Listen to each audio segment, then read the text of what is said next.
Hello everyone and welcome back to another video. So today we're going to jump in and we're going to speak about the Horus Heresy. More specifically, we're going to speak about the novels around the Salamanders and Vulcan. This is in course with an article which just came out on the Warhammer community site about a new book coming out called Old Earth, which features Vulcan.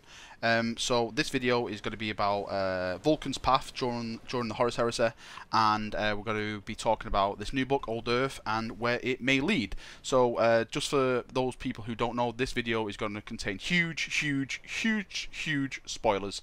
So if you don't want to be spoiled, then stop the video now and go and read the Horus Heresy and come back and watch it when you've done, probably in a couple of years.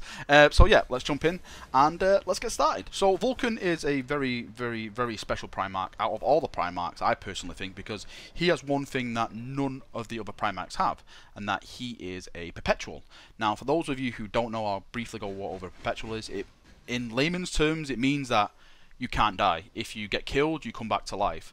So you could burn Vulcan alive, you can chop off his head, you could dismember him and scatter his body across the galaxy, you could probably smash him with an asteroid, squish him between stuff. He will always come back to life. So for me, this is what makes Vulcan, I think, one of the most specialist Primarchs out there, because there's no other Primarch which has this trait. It's only Vulcan which has this perpetual trait. Of course, he is the Primarch of the Salamander Legion, one of my favourite legions. I don't really speak about the Salamanders that much, but they are one of my favourite legions because their way of warfare is quite different from, I would probably say, every legion really, is that they put the priority of human life above everything else. So when they come to a war zone or going against any kind of enemy, they will prioritize human life over everything. Whereas someone like probably the Iron Warriors, their main objective is to destroy the enemy, and if it costs a bunch of human lives, they really don't care. They've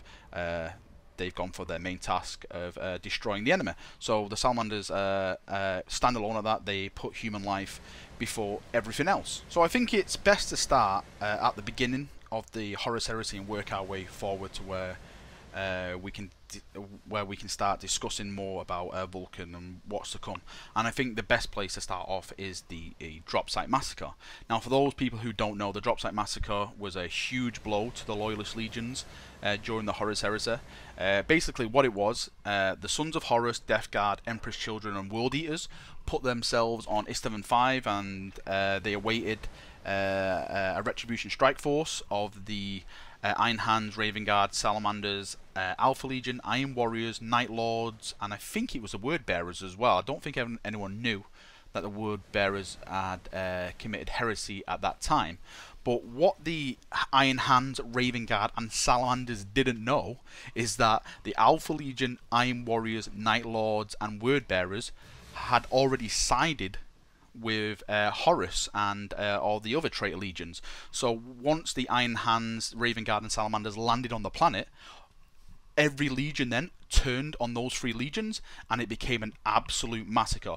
This was the first time Vulcan actually died. It was the Iron Warriors who basically nuked the Salamanders at their position, and it completely, more or less, I would probably say about 95% of the Salamander Legion was completely wiped out. Vulcan died. He died, and of course, because he's a perpetual, he came back to life. So the Iron Hands, Raven Guard and Salamander Legions were basically broken. The Iron Hands lost their Primarch, Ferris Manus. His head was chopped off by Fulgrim.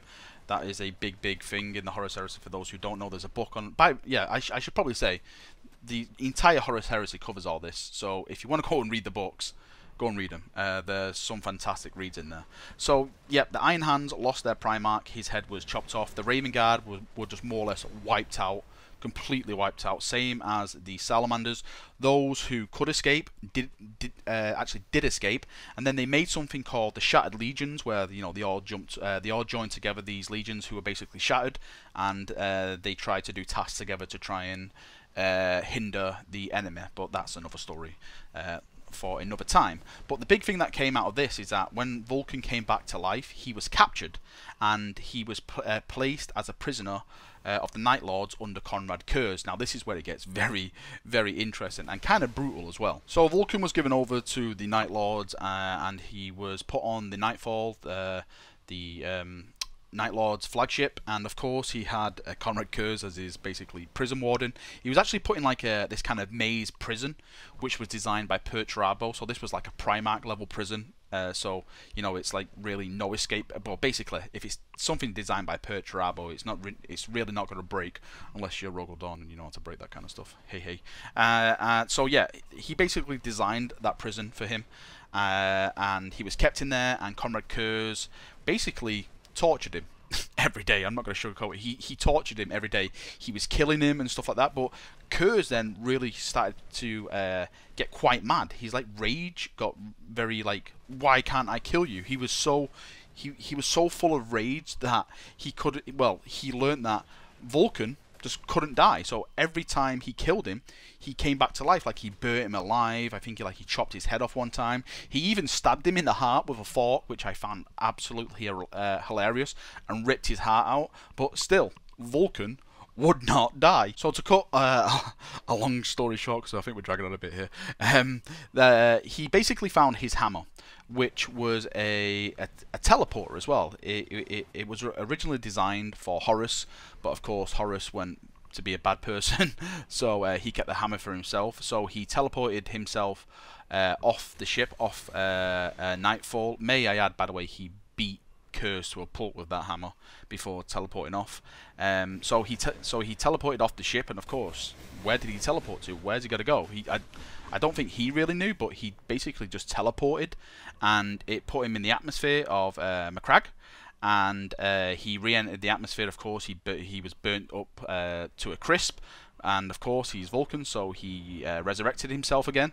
But this time, upon his on his resurrection, his mind was basically broken. He was basically like a mad feral beast, because he was basically killed so many times. He had like trauma to his brain, kind of, you know, like stress and stuff like that. You know, just imagine being killed like hundreds, probably thousands of times by your psychopath brother who gets amusement out of it at the end of the day. So yeah, so there he was on Macragge, and he was basically a feral beast with his mind completely broken. Now, while all this was going down, there was this group called the Cabal, and what the Cabal are, they're basically all these races of Xenos, which its ultimate goal is to destroy chaos by any means possible. These were one of the reasons why the Alpha Legion turned traitor. Again, this is going so far into it. I really want to try and stick on the track, but it's kind of hard because there's so much stuff going on at the same time.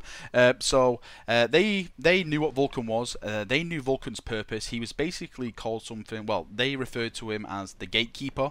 Now we're going to speak about this a little bit later on at the end of the video. Their basic goal was, don't let Vulcan become the Gatekeeper. And to do this, they know they had to kill him, and of course they knew he was perpetual, but they knew how to fully kill him. And this was with a fulgurite, I think it was a spear if I remember correctly, and what it was like, I think it was some of the Emperor's actual like psychic electric, like saved, like manifested into a spear, and they knew if you hit Vulcan with this, he would die permanently. He would stay dead. That was it. That was the end of Vulcan.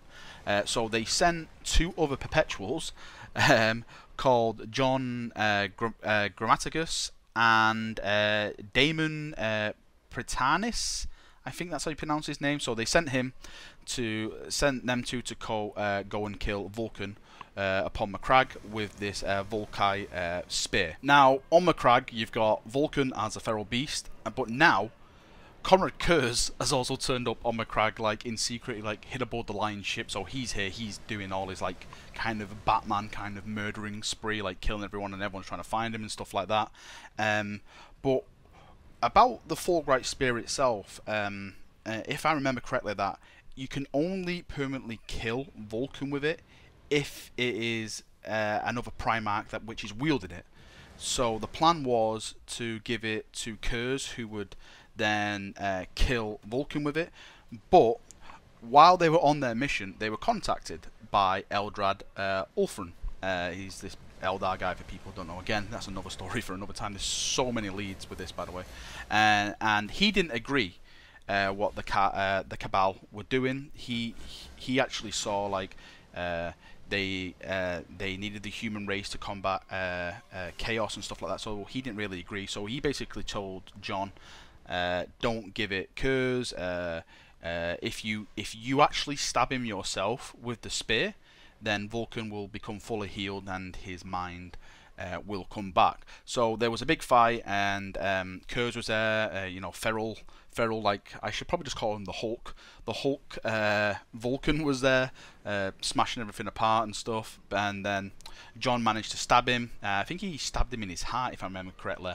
And Vulcan went down, and he basically never woke up. Kurz escaped. I forgot where he went now. I think he like got teleported somewhere or something like that. But he was still on the crag at the time. But he went away, and Vulcan, it looked like Vulcan was permanently dead to everyone. So they placed Vulcan in this coffin. By the way, I'm cutting this really short down because I think I've been speaking out for 10 minutes just about where we are. So Vulcan was placed in this coffin. The Salamanders came to Macragge, and they took him back to Nocturne. There was a really cool thing at the end of the book, is that someone thought they heard like a little small heartbeat coming from the actual coffin itself, and then it, like, the book finished and stuff.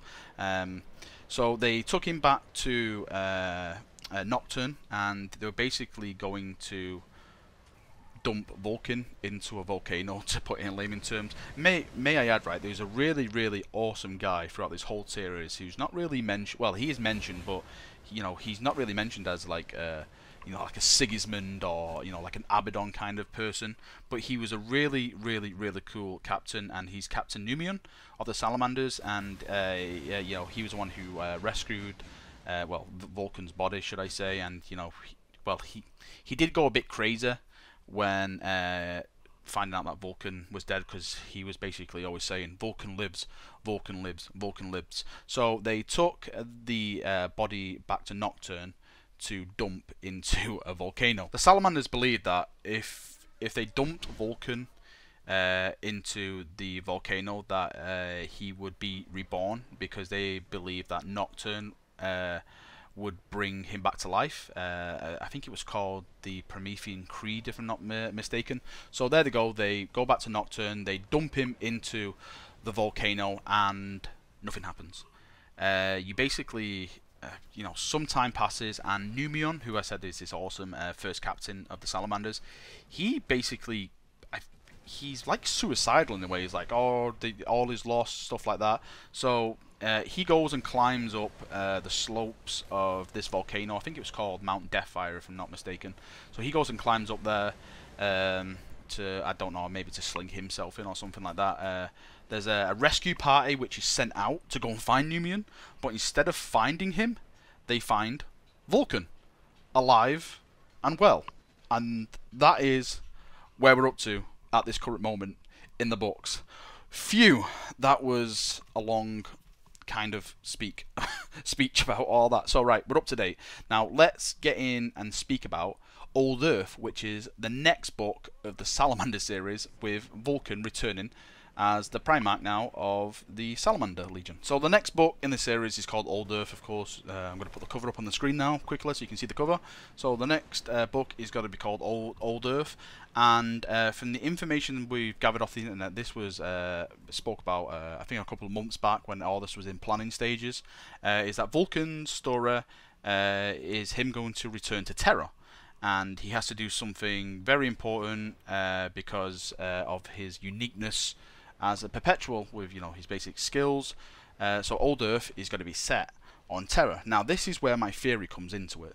Now, when we spoke before about the Cabal and they referenced Vulcan as the gatekeeper, I personally think that they're saying that the gate is the Emperor's golden throne, which allows you to travel through the Eldar webway, and that Vulcan is going to become the gatekeeper of that webway during the Siege of Terra. Now, probably people are saying, well, why isn't this been put in the lore before? Why doesn't people know about this? Why don't the Salamanders reference this and stuff like that? Basically, for me, is I really think this may come true because the whole battle underneath the palace was a secret war. There was probably the most important battle to ever happen during the Horus Heresy, or battles during the Horus Heresy, weren't known to the Legion. They weren't known to probably the Primarchs, but maybe Rogaldor maybe knew something was going on since he was on Terra most of the time. But the war on the Webway was probably one of the most important wars which was going on, because the Webway, because Magnus broke it because he thought he knew best when he appeared at the palace and broke all the wards. It opened up Terra to basically be invaded by demons through the Golden Throne, the Webway device which the Emperor was making. So you had like the 10,000 custodies go down there, and there was everything was going off in basically the Webway underneath the palace, and that was the true war for me personally. If that would have been lost, then it wouldn't really matter who was above ground. The demons just would have flooded in and just took over the planet and just ripped everything apart. So I personally think that Vulcan's got to go back to Terra.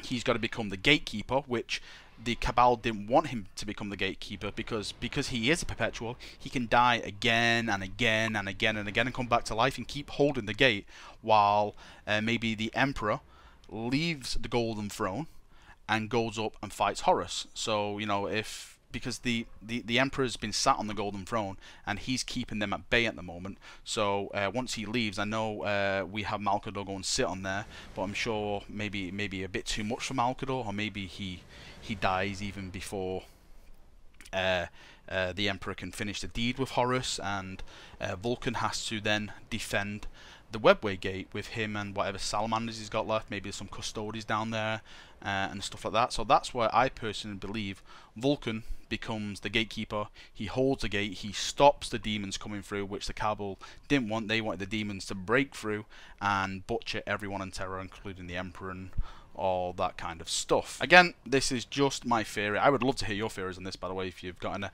post below, and I would love to know how you actually feel about the Salamanders, Vulcan being a perpetual and stuff like that. I know one thing for sure, and of course Vulcan is not going to die, because Vulcan returns, I think it's like 1500 years later, after the Horus Heresy in the Beast Arises series. So I know definitely Vulcan well, he's probably going to die a lot, but he's not going to permanently die at the gate, or as being the gatekeeper, which the Cabal didn't want him to be. That's basically it, chaps. I think I've been ranting on for, God knows, nearly 20 minutes now. So yeah, thank you all for listening. I hope you've enjoyed the video. I hope you've caught up with the Salamander story. It is one of, for me, I personally love the Salamander story in the Horus Heresy. It's very, very broken. It's actually kind of a sad story. The Legion more or less destroyed. Those who who are not destroyed at the drop site massacre believe their Primarch is dead. So their Legion's destroyed and they've lost the Thava, so it's quite of a sad story. He comes back and that kind of stuff. So it's a very, very interesting story. Like I said, I would love to know how you chaps feel about it. I've personally loved every Horus Heresy book. I just want more. I cannot wait till we get to the Siege of Terra. I just cannot wait till we get to the Siege of Terra and someone just unleashes Sigismund and he just starts chopping down every champion of chaos. Could I add, if you're actually going to discuss spoilers, please just put spoiler above your text, so if someone doesn't want to read it, they can just skip it straight away. That is my only request for you chaps in the comment section. For me, that is me done with this video. Like I said, I hope you really enjoyed it. I've been sat here just speaking, just ranting on, trying to think back what's happened. It seems so long ago now this story happened, but I'm really, really glad we're getting the sequel to Old Earth. And for you chaps who are going to the Black Library weekend, I can't go. I just can't go to one of them for 2 days. I've got kids and families and all that kind of stuff, I have to stay at home. So I won't be able to go to that, but I'm sure you're going to be able to get the book there, like an exclusive to that event before it goes on general sale. So you guys are going to be lucky little sods to get hold of that. Right, I'm done. This is the last goodbye. See you now, chaps. See ya and have a great week. See you now. Bye bye.